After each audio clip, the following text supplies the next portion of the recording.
Hello viewers, welcome to my channel. என் பயணம் உங்களுடன். இன்றைக்கி நம்ம ரொம்ப சூப்பரான கம்பு பனியாரம் எப்படி பண்ணுறது அப்படிங்கிற ஒரு வீடியோ தான் பார்க்க போகிறோம். கம்பில் கூழ் குடிச்சிருப்போம். இந்த பனியாரம் ரொம்ப டிஃப்ரெண்ட்டாக இருக்கும். கம்பு பனியாரம் பண்ணுறதுக்கு இந்த மாதிரி ஒரு கப்பில் 2.5 கப் அளவுக்கு கம்பு எடுத்துக்கிறேன். முழு கம்பு தான் இது. நீங்கள் உடச்ச கம்பு கூட ஆட் பண்ணலாம் தேவைப்பட்டால்.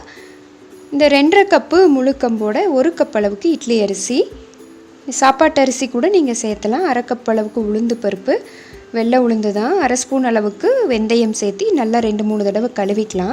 கழுவிட்டு அதில் தண்ணி விட்டு 1 ஸ்பூன் அளவுக்கு ஜவ்வரிசி சேர்த்திக்கலாம். ஜவ்வரிசி முன்னாடியே சேர்த்தினோம்னா அது தண்ணியில் அடிச்சிட்டு போயிடும். அதனால் நம்ம ஊற வைக்கும் போது சேர்த்தி ஒரு 5லேருந்து 6 மணி நேரமோ இல்லை ஓவர் நைட்டோ கூட நீங்கள் ஊற வைக்கலாம். இது அப்படியே ஊறட்டும்.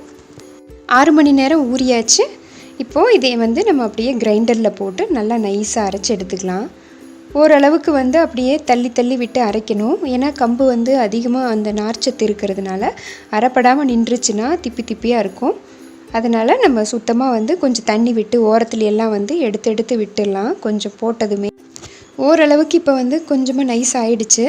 இப்போது நான் இது கூடவே உப்பும் சேர்த்தி நைஸாக அரைச்சி விட்டுக்க போகிறேன். ஒரு கலந்து விட்டுறேன்.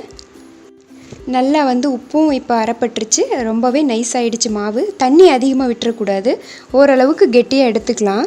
அப்போ தான் பனியாரம் நல்லா பந்தாக வரும். எடுத்து ஒரு கண்டெய்னரில் மாற்றிக்கலாம். இப்போ இதையே நல்லா மூடி ஒரு 4லேருந்து 5 மணி நேரம் புளிக்க விட்டுடலாம்.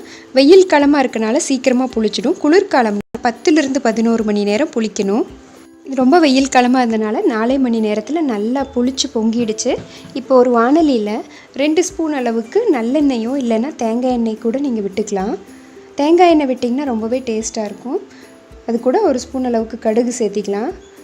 கூடவே 1 ஸ்பூன் அளவுக்கு சீரகம். நீங்கள் கடலைப்பருப்பு, உளுந்து பருப்பு கூட நீங்கள் இதுக்கு ஆட் பண்ணலாம். இப்போ பொடி பொடியாக கட் பண்ணி வச்சுருக்கிற கருவேப்பிலை சேர்த்தி கொஞ்சமாக வணக்கிட்டு பொடி பொடியாக கட் பண்ணி வச்சுருக்க பெரிய வெங்காயம், சின்ன வெங்காயம் கூட நீங்கள் ஆட் பண்ணலாம். 2 பெரிய வெங்காயம், ஒரே ஒரு பச்சை மிளகாய், சின்ன துண்டு இஞ்சி பொடி பொடியாக கட் பண்ணி சேர்த்தியாச்சு. கொத்தமல்லி இலையை மாவில் சேர்த்திக்க போகிறேன். உப்பு சேர்த்தி வெங்காயத்தை நல்லா வணக்கிக்கலாம். இப்போது கொத்தமல்லி இலையை அப்படியே டைரெக்டாக நான் மாவில் சேர்த்திட்டேன். இந்த மாவில் நம்ம வணக்கி எடுத்து வச்சுருக்கோம் இல்லைங்களா, இந்த வெங்காய, பச்சை மிளகாய் இதெல்லாம் இதே இது கூட சேர்த்தி நல்லா கலந்து விட்டுடலாம். இந்த ஸ்டேஜில் கொஞ்சமாக பெருங்காயத்தூளும் சேர்த்திட்டோம்னா பனியாரம் ரொம்ப நல்லா வாசமாக இருக்கும்.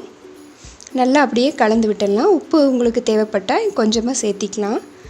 ஏற்கனவே வெங்காயத்தில் போட்டிருக்கனால அதிகமாகிடாமல் பார்த்துக்கணும். இப்போ பனியாரக்கல்லில் சூடு பண்ணிக்கலாம். என்கிட்ட இந்தோலியம் பனியாரக்கல்லும் இருக்குது. அதுலேயும் நான் சுடுவேன். அப்பப்போ நல்லா சூடானதும் எண்ணெய் விட்டு கொஞ்சமாக ஃபஸ்ட் ரவுண்டுக்கு மட்டும் எண்ணெய் விட்டுக்கலாம். நான்ஸ்டிக் மாதிரி இருக்கனால ஒட்டாமல் வரும். செகண்ட் ரவுண்டுக்கெல்லாம் எண்ணெய் ஊற்ற தேவையில்லை. நல்லா விட்டு வேகட்டும். நல்லா ஓரளவுக்கு வெந்ததும் அப்படியே ஒவ்வொன்றா திருப்பி விட்டுக்கலாம். சிம்மில் வச்சு திருப்பி விட்டோம்னா ரொம்பவே நல்லது. இல்லைன்னா ஒரு சிலது சீக்கிரமாக வெந்துடும், ஒரு சிலது கருகிடும். அதனால் அப்படியே திருப்பி விட்டுட்டு மறுபடியும் அடுத்த பக்கமும் நல்லா வேகட்டும். பின்னாடி சைடு உங்களுக்கு இன்னும் கொஞ்சம் வேகணும்னா மறுபடியும் போட்டு ஒரு 2 நிமிஷம் விடலாம். இப்போ நல்லா வெந்ததுனால நான் எடுத்துக்கிறேன். அவ்வளோதான். கம்பு பனியாரம் ரொம்பவே சாஃப்டாக இருக்குது. பந்தாக ரெடி ஆகிடுச்சு. உள்ளே எல்லாமே நல்லா வெந்திருக்கு. இதுக்கு தேங்காய் சட்னி ரொம்பவே நல்லாயிருக்கும். இந்த கம்பு பனியாரம் ரெசிபி நீங்கள் ட்ரை பண்ணுங்கள். நிச்சயமாக உங்களுக்கு பிடிக்கும். ஆறுனதும் தான் ரொம்ப டேஸ்ட்டாக இருக்கும். சூடாக இருக்கிறத விட கம்பு கூழ் குடிக்கிறதுக்கு பதிலாக இந்த மாதிரி டிஃப்ரெண்ட்டாக ட்ரை பண்ணுங்கள். இந்த சம்மருக்கு பொருத்தமான ஒரு recipe. Thank you so much for வாட்சிங்.